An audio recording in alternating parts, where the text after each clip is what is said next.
मेरी माँ ने मुझ पर अंधा विश्वास करके बाहर जाने की अनुमति दी थी, लेकिन मैंने अपनी आज़ादी का गलत फ़ायदा उठाया और अपनी ज़िंदगी को खुद अपने हाथों से नर्क बना लिया। लेकिन मुझे इस बात का एहसास तब हुआ जब पानी सर से गुजर चुका था। अब मेरे सामने कोई ऐसा रास्ता नहीं था जिस पर चलकर मैं खुद को बचा सकूं। मुझे समझ नहीं आ रहा था कि मैंने इतना बड़ा कदम कैसे उठा लिया। आज भी सोचती हूँ तो पैरों तले से जमीन निकल जाती है। काश मैं वो कभी न करती तो शायद मेरे साथ ये सब कुछ ना होता। लेकिन मैं मजबूर थी। मैंने माँ को समझाने की बहुत कोशिश की थी, लेकिन मेरी माँ ने मेरी एक न सुनी। मेरा नाम नैना है और मेरा संबंध एक गरीब घराने से था। हम एक छोटे से शहर के एक छोटे से इलाके में रहते थे। मैं मम्मी और पापा की इकलौती औलाद थी। मेरे पापा एक बड़े सेठ के यहाँ ड्राइविंग का काम करते थे। घर हमारा अपना था, लेकिन पापा के सेठ ने पापा को हमेशा ये कहा कि उनके बंगले के सर्वेंट क्वार्टर में शिफ्ट हो जाओ और 24 घंटे नौकरी पर रहो। लेकिन मेरी माँ नहीं मानती थी। माँ कहती थी कि किसी के यहाँ नौकरी करना एक अलग बात है, लेकिन नौकरों की तरह उन्हीं घर में क्वार्टर में रहना अलग बात है। मैं नहीं चाहती कि मेरी आने वाली औलाद के दिल में ये एहसास पैदा हो कि वो किसी नौकर के बच्चे हैं। इसी वजह से मेरी माँ ने पापा की ये बात मानने से इनकार कर दिया था।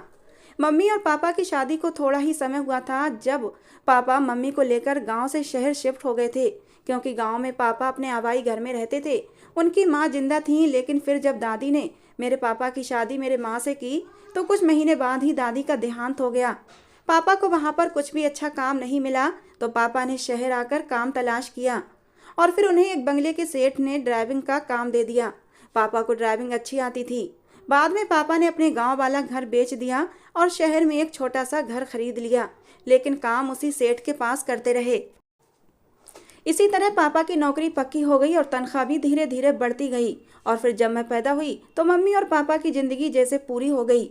मम्मी के दिल में कहीं ना कहीं बेटे की इच्छा भी थी, लेकिन पापा कहते थे बेटियां भी बेटों से कम नहीं होती और मैं अपनी बेटी को इतना बहादुर बनाऊंगा कि उसे कभी भाई और हमें बेटे की ज़रूरत महसूस नहीं होगी। यही सपना पापा की आंखों में मेरे लिए था। और जब उन्होंने मुझे स्कूल में दाखिला कराया तो उनकी यही सोच थी कि मैं अच्छी पढ़ाई पूरी करके उनके सपनों को पूरा कर सकती हूँ। इसलिए उन्होंने मुझे अपनी पहुँच से ज़्यादा अच्छे स्कूल में दाखिला करवाया था। इस सिलसिले में पापा के सेठ ने भी उनकी मदद की और हर महीने मेरी पढ़ाई के लिए कुछ अलग से खर्चा पापा को देने लगे।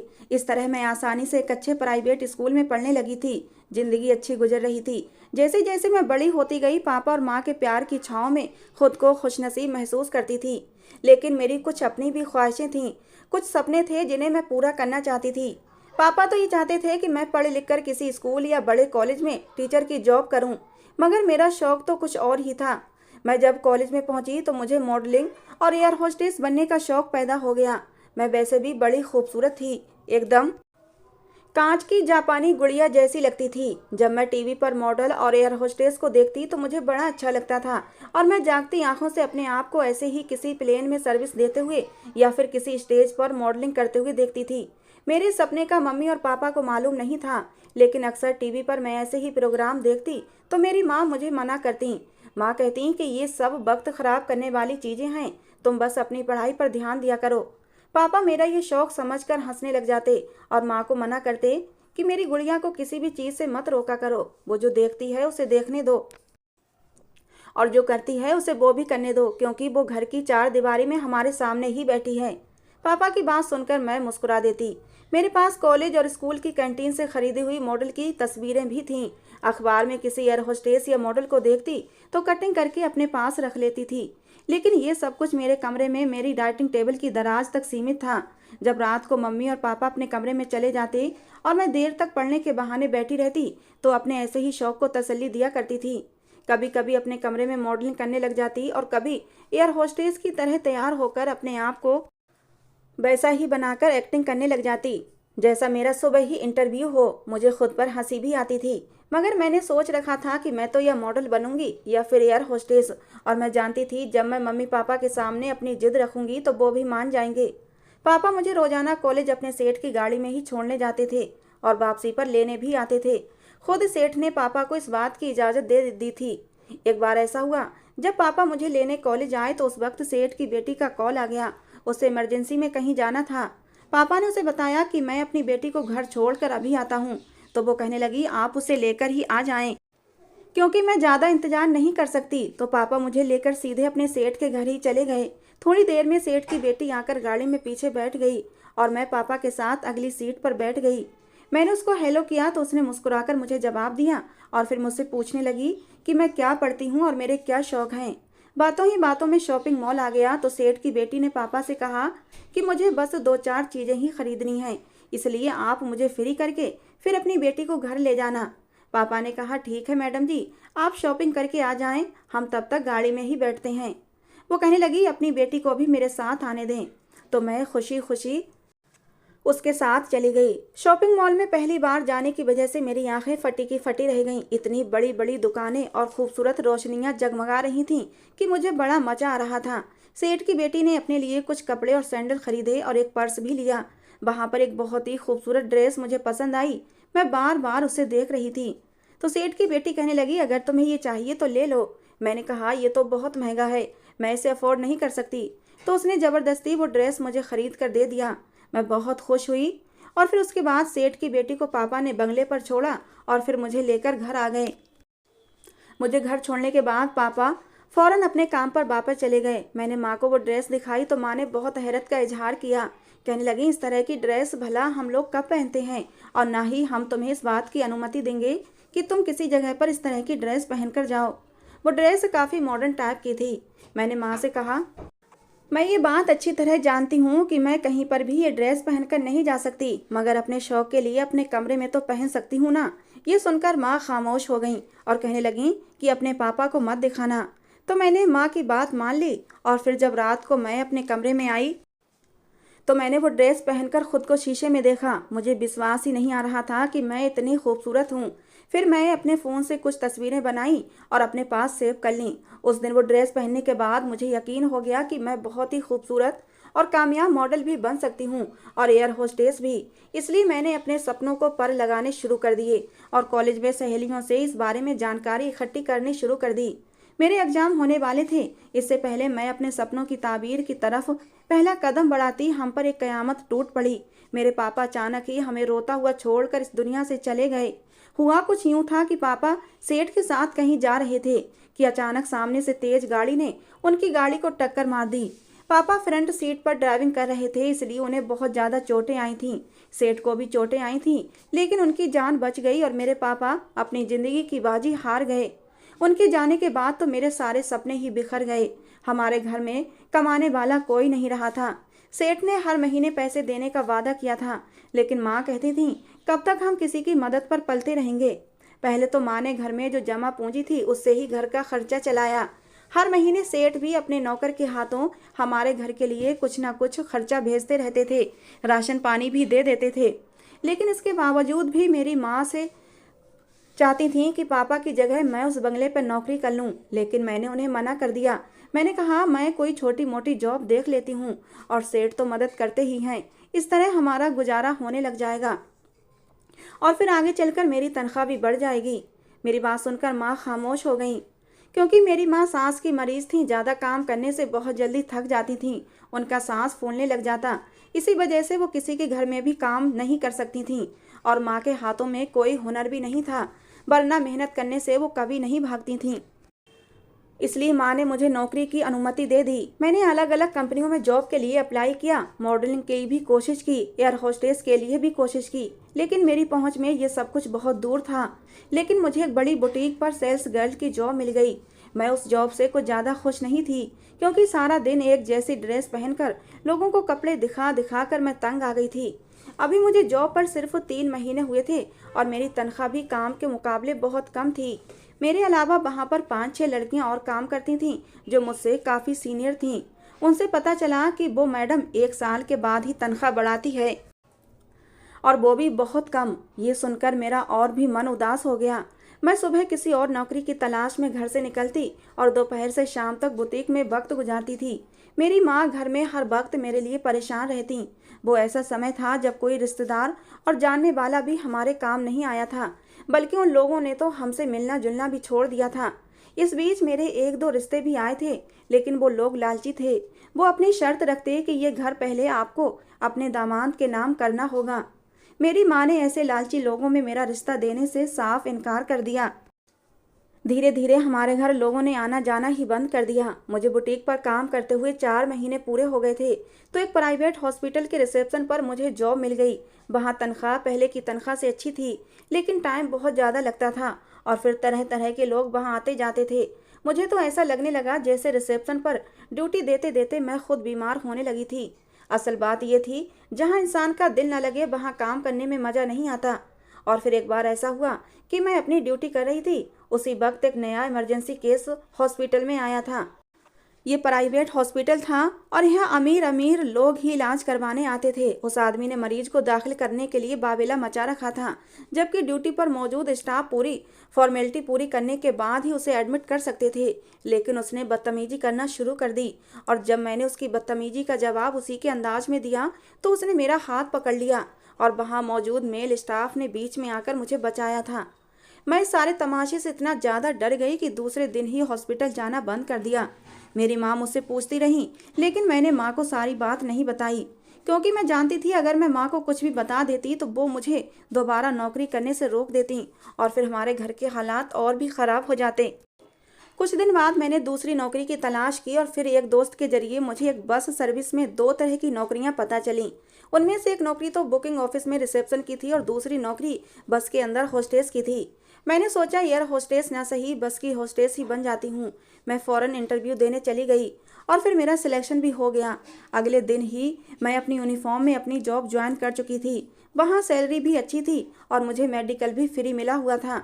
इसके अलावा कमीशन भी मिल जाता था। मैं इस जॉब से बहुत खुश थी। मुझे 1 हफ्ता ही हुआ था कि मुझे कमीशन भी दिया गया और अच्छी सर्विस की वजह से मेरी सैलरी भी बढ़ा दी गई। मैं तो खुशी के मारे अपनी माँ के गले लग गई और फिर कमीशन के पैसे माँ के हाथ पर रखे तो वो भी खुश हो गई। लेकिन दिल ही दिल में मेरी माँ मेरी नौकरी के खिलाफ थी। मगर जब माँ ने देखा कि मैं खुशी खुशी नौकरी पर जाती हूँ और सब कुछ अच्छा जा रहा है तो फिर वो भी खामोश हो गई और मैं खुद को एयर होस्टेस समझते हुए ये नौकरी करने लगी।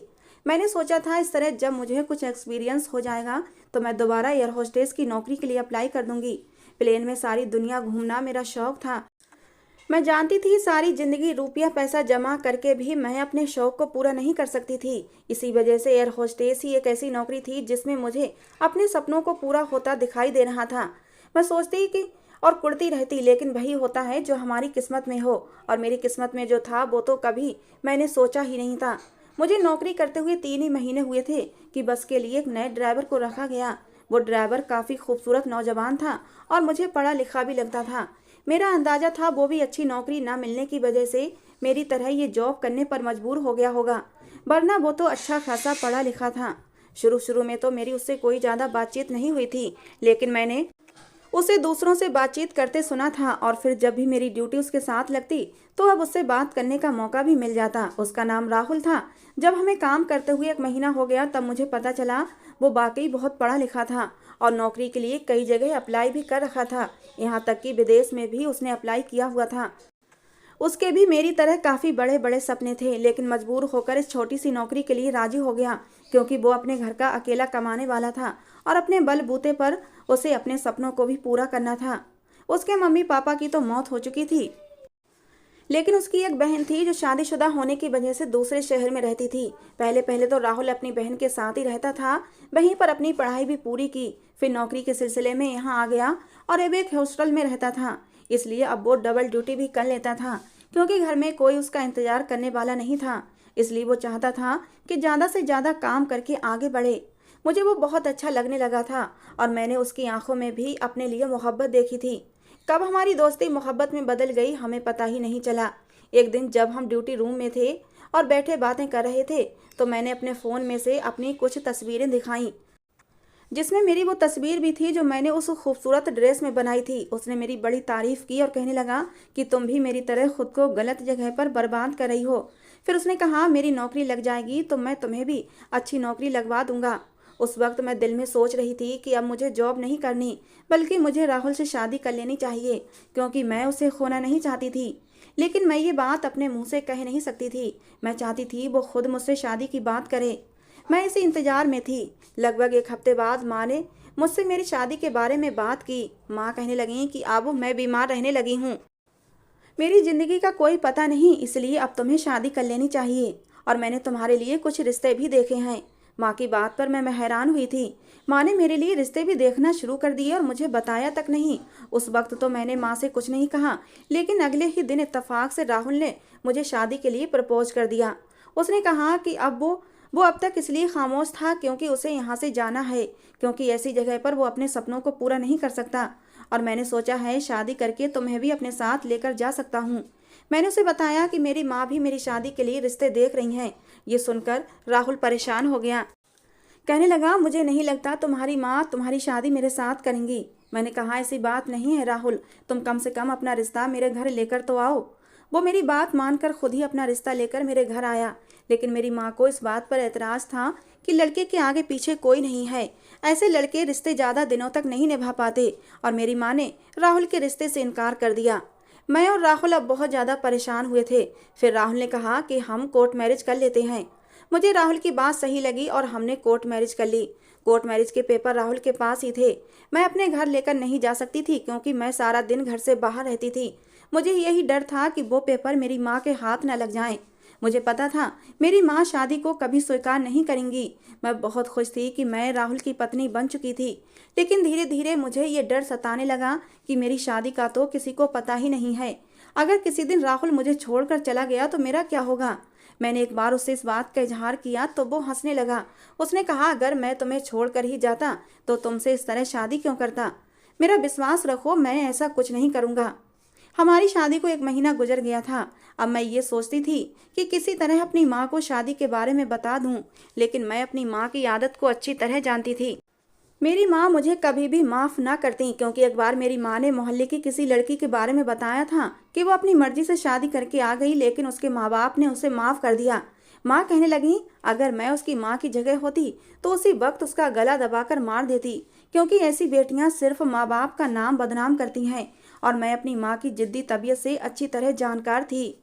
वो कुछ भी कर सकती थीं, इसलिए मेरी हिम्मत ही नहीं पड़ती थी कि मैं माँ के सामने ऐसी कोई बात करूं।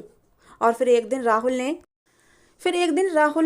कहने लगा कि उसे ज़रूरी काम से अपनी दीदी से मिलने जाना है, और 2 दिन की छुट्टी लेकर वो चला भी गया। उन्हीं दिनों माँ ने मेरे लिए जो रिश्ते देखे थे उनमें से एक को घर बुला लिया। मैंने सोचा रिश्ता आने दो, अभी शादी में तो काफ़ी टाइम लगेगा, रिश्ता आते ही शादी थोड़ी हो जाएगी। ये सोचकर मैं खामोश रही और मेहमानों के सामने चली गई। वो 2-3 औरतें थीं, लेकिन उनको मैं पसंद आ गई और फिर उन्होंने माँ को मेरे लिए हाँ कर दी। उसके बाद मेरी माँ ने उनके घर जाना था। दूसरी तरफ राहुल को गए हुए 2 दिन पूरे हो चुके थे, लेकिन जब तीसरा दिन आया और मैं जॉब पर गई तो वो वहाँ मौजूद नहीं था। मैं परेशान हो गई। मैंने उसे फ़ोन करने की कोशिश की, मगर उसका नंबर भी बंद था। फिर मैं उसे पूरा दिन फ़ोन करती रही, लेकिन उसने फ़ोन नहीं उठाया। मैं घर आई तो माँ ने बताया कि उन्होंने उन लोगों को हाँ कह दिया है और वो लोग जल्दी ही शादी चाहते हैं। मुझे माँ की बात सुनकर गुस्सा आया। एक तो मैं राहुल की वजह से परेशान थी, दूसरा शादी की बात से मेरा सर चकरा गया था। मैंने माँ से कह दिया, इतनी जल्दी क्या है मेरी शादी की। तो माँ ने मुझे 4 बातें सुनाकर खामोश कर दिया। मैं अपने कमरे में चली गई और फूट फूट कर रोने लगी। किस्मत ने मेरे साथ क्या खेल खेला था। मैं राहुल को फ़ोन करती रही, मगर उसका फ़ोन लगातार बंद आ रहा था।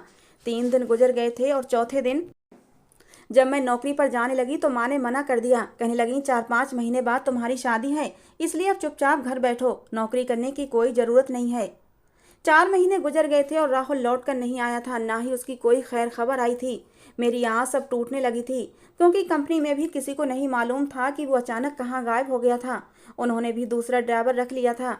मैं नौकरी पर जाना चाहती थी, मगर माँ ने नौकरी पर जाने से रोक रखा था, क्योंकि शादी में अब लगभग 1 ही महीना बचा था।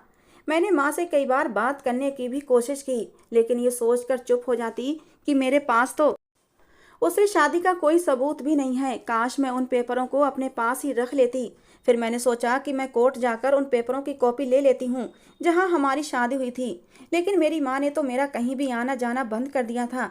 पता नहीं क्यों वो मुझ पर इतनी सख्ती कर रही थी। शायद उनका मुझ पर शक हो गया था कि मेरे इरादे अच्छे नहीं हैं। और फिर मेरे रोने धोने के बावजूद 1 महीने बाद शादी का दिन भी आ गया और माँ ने मुझे ज़बरदस्ती दुल्हन बनाकर विदा भी कर दिया। मुझे ये एहसास मार रहा था कि मैं इतना बड़ा पाप कर चुकी हूँ। मेरी पहले से शादी हो चुकी है और अब मेरी दोबारा शादी हो गई। यहाँ तक कि मैं किसी की दुल्हन बनकर उसके कमरे में बैठी थी। मैं जिस घर में दुल्हन बनकर आई थी वो वहाँ के लोग काफ़ी मिले जुले रहते थे। अभी तो मैं जान भी नहीं सकती थी कि कौन मेरा क्या लगता है। कुछ लोग मुझे कमरे में बिठाकर चले गए थे। सब औरतें हंसी मजाक कर रही थीं। और फिर जब सब कमरे से चले गए तो मैं अकेली बैठी थी। मेरा दिल किसी ने मुट्ठी में जकड़ रखा था। मुझे ऐसा लग रहा था मैंने शादी पर शादी करके पता नहीं कौन सा पाप कर दिया है। डर के मारे मेरी तबीयत खराब होने लगी। जब मेरा पति कमरे में आया तो मैं और भी ज़्यादा डर गई। उसने मेरी खराब तबीयत को देखी तो घबरा गया और फौरन बाहर जाकर अपनी माँ को बुला लाया। उस वक्त कमरे में 3-4 औरतें और आ गईं।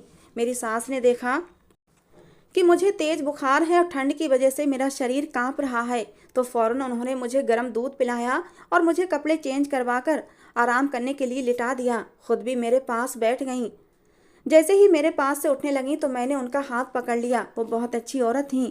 उन्होंने अपने बेटे से कहा कि बच्ची की तबीयत बहुत ज़्यादा ख़राब है, वो बहुत ज़्यादा परेशान हो रही है, इसलिए मैं इसके पास सो जाती हूँ, तुम दूसरे कमरे में चले जाओ। सब लोग वहाँ से चले गए और मैं अपनी सास के पास सुकून से सो गई। उस दिन तो जैसे तैसे मामला टाल दिया था, लेकिन अगली रात मैं क्या करूंगी मुझे समझ नहीं आ रहा था। तीसरे दिन माँ मुझे अपने साथ ले गई। मेरी तबीयत वाकई ख़राब थी। बुखार टूटने का नाम ही नहीं ले रहा था। माँ ने मेरी सास से विनती की कि इसे कुछ दिन के लिए घर पर ही रहने दें। मेरी सास भी मान गई और मेरे पति ने भी मेरी माँ को तसल्ली दी कि 4-5 दिन के लिए नैना को अपने पास रख लो, हम बाद में इसे ले जाएंगे। मुझे भी कुछ सुकून आया था। मैं अम्मा के पास चली गई और उनके साथ रहने लगी। अब मेरी तबीयत पहले से भी ठीक हो गई थी कि तब मेरे पति और मेरी सास मुझे लेने आ गए। मेरे पति की अच्छी जॉब थी और उसका भरा पूरा घराना था। मेरे पति ने जॉब पर भी जाना शुरू कर दिया था। मेरा पति बहुत ही सॉफ्ट नेचर का मालिक था। सब लोग बहुत अच्छे थे, सिर्फ मैं ही अच्छी नहीं थी, क्योंकि मैं अपनी नज़रों में खुद को गुनहगार महसूस करती थी। मैं जब उसके सामने होती तो खुद को नॉर्मल रखने की बहुत कोशिश करती, लेकिन जैसे ही कमरे में जाती तो मेरी तबीयत खराब होने लग जाती। अभी तक मेरे पति ने मुझे हाथ भी नहीं लगाया था। उस रात भी जब मेरा पति मेरे करीब होने लगा तो कहने लगा, देखो मैं तुम्हारे डर को समझ नहीं पा रहा हूँ। खैर, मैं ज़बरदस्ती के रिश्ते को नहीं मानता कि नए लोगों के साथ लड़कियों को एडजस्ट करने में थोड़ी दिक्कत तो होती ही है, मैं इस बात को मानता हूँ।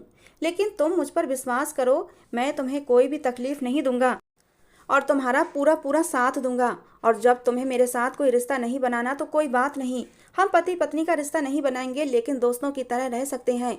जब तुम्हें लगे कि तुम्हारे दिल में मेरे लिए मोहब्बत पैदा हो गई है, तब उसके बाद ही हम अपनी शादीशुदा रिश्ते की शुरुआत करेंगे। मैं उसकी बात सुनकर खामोश हो गई और रोने लगी, क्योंकि मुझे बहुत ज़्यादा एहसास हो रहा था कि मैंने इतने अच्छे लोगों के साथ इतना बड़ा धोखा किया है। पता नहीं मेरा भगवान मुझे माफ़ करेगा या नहीं। लेकिन उस दिन के बाद से मैं काफ़ी हद तक रिलैक्स हो गई थी। हमारी शादी को लगभग 3 हफ्ते हो गए थे। उस दौरान मैं जब भी माँ के घर जाती तो अपने फ़ोन से राहुल का नंबर डायल करती, लेकिन फ़ोन बंद आता था। अब तो मैं पूरी तरह मायूस हो चुकी थी और समझ गई थी वो मुझे हमेशा के लिए छोड़कर जा चुका है। यकीनन उसे उसके सपने पूरे करने का मौका मिल गया होगा। और फिर हमारे रिश्ते की हकीकत ही क्या थी? सिर्फ कागज़ के टुकड़े जो उसके पास ही थे। मैं चाहती थी कोई मेरी समस्या को हल कर दे, क्योंकि मुझे पता था शादी पर शादी पाप होती है, ये रिश्ता नाजायज़ कहलाया जाएगा। और अगर इन लोगों को हकीकत पता चल गई तो ये लोग मेरे साथ क्या सलूक करेंगे। मैं एक ही कमरे में एक ही बेड पर अपने पति के साथ अजनबियों की तरह रह रही थी। हालांकि मैं जानती थी कि रात को मेरे पति का दिल मचलता है मुझे अपनी बाहों में भरने के लिए, लेकिन मैं उससे दूर ही रहती थी और वो भी मेरी हालत को समझते हुए मुझे हाथ नहीं लगाता था। कुछ दिन बाद मैं अम्मा से मिलने गई तो मैंने दोबारा से राहुल का नंबर मिलाया था कि शायद आज राहुल का नंबर मिल जाए, और ऐसा ही हुआ था। पूरे 6 महीने बाद राहुल के फ़ोन पर रिंग जा रही थी और मेरा दिल ज़ोर ज़ोर से धड़क रहा था, लेकिन किसी ने फ़ोन नहीं उठाया तो मैंने दोबारा कॉल किया। थोड़ी देर बाद किसी औरत के बोलने की आवाज़ आई। मेरा दिल जैसे धड़कना बंद हो गया था। वो औरत बोली, किससे बात करनी है? मैंने कहा, मुझे राहुल से बात करनी है। वो कहने लगी, तुम नैना बोल रही हो? अपना नाम सुनते ही मेरे पैरों तले से ज़मीन निकली थी कि वो कौन थी जो मेरे बारे में जानती थी और राहुल का फ़ोन उसके पास क्यों था। जब मैंने उससे कहा कि हाँ मैं नैना बोल रही हूँ और मेरी राहुल से बात करवा दो, तो वो औरत रोने लगी। कहने लगी, कहाँ से बात करवाऊँ? मैं राहुल की बहन हूँ और जिस दिन वो मुझसे मिलने मेरे पास आ रहा था उसी दिन रास्ते में उसका इतना बड़ा एक्सीडेंट हुआ कि मौके पर ही दम तोड़ गया। मैं सदमे से हर चीज़ से अनजान हो गई थी। राहुल का फ़ोन तो मेरे पास ही था, मगर मैंने कभी उसे चार्ज करके ऑन करने की कोशिश नहीं की। लेकिन एक हफ्ते पहले राहुल का वो बैग जो एक्सीडेंट होने के बाद मुझे मिला था, मैंने उसे वैसा ही रख दिया था। वो बैग मैंने खोल कर देखा तो उसमें राहुल के कपड़ों के साथ साथ कुछ कागजात भी पड़े हुए थे जिसमें तुम्हारे साथ उसकी शादी हुई थी। मैंने फ़ोन ऑन किया। मैंने सोचा अगर तुम्हारी कॉल आई तो मैं तुम्हें बता दूंगी, और खुद से फ़ोन इसलिए नहीं किया था क्योंकि मैं सोचती थी पता नहीं तुम कहाँ होगी और किस हाल में होगी। मेरे फ़ोन से कहीं तुम्हारी ज़िंदगी में कोई बवाल खड़ा ना हो जाए। ये कहकर वो खामोश हो गई और मुझे ऐसा लगा जैसे एक साथ कई कयामतें मुझ पर टूट पड़ी हों। मैं जिस इंसान को बेवफा समझ रही थी वो तो उसी शाम दुनिया से जा चुका था। मैंने हिम्मत करके उसकी बहन को दिलासा दिया और बताया कि मेरी माँ ने मेरी ज़बरदस्ती शादी कर दी है और मैं इस पाप के एहसास के साथ जी रही थी कि मैंने गलत काम किया है। राहुल की बहन ने मुझे दिलासा दिया कि तुमने कोई गलत काम नहीं किया है, तुम्हारा और राहुल का साथ यहीं तक था। तुम राहुल की विधवा थी जब तुम्हारी शादी हुई थी, और मेरा आशीर्वाद है कि तुम अपनी ज़िंदगी में जहाँ भी रहो खुश रहो, क्योंकि तुम मेरे भाई की राहुल की पहली और आखिरी मोहब्बत थी। ये कहकर उन्होंने फ़ोन बंद कर दिया और मैंने रोते हुए अपने फ़ोन से राहुल का नंबर डिलीट कर दिया। मैं जानती थी वो नंबर सेव करके रखना कोई मतलब नहीं रखता था। मैं इतने बड़े बोझ से आज़ाद हो गई थी, लेकिन राहुल के जाने का मुझे बहुत ज़्यादा दुख था। काश वो इस तरह कभी न जाता और आज हम दोनों एक दूसरे के साथ खुश होते। अगले दिन मेरा पति मुझे लेने आया तो मैं इस इरादे के साथ उसके साथ चली गई कि अब एक नई ज़िंदगी की शुरुआत करूँगी। मैं नहीं जानती थी कि मैं राहुल को भूल सकूंगी या नहीं, लेकिन अब मुझे एक वफादार पत्नी बनना था। दोस्तों, हमारी ये कहानी कैसी लगी ज़रूर बताना। पसंद आई हो तो प्लीज़ लाइक करना। रोज़ एक नई कहानी सुनने के लिए हमारे चैनल को भी सब्सक्राइब करना। मिलते हैं दोस्तों एक नई कहानी के साथ।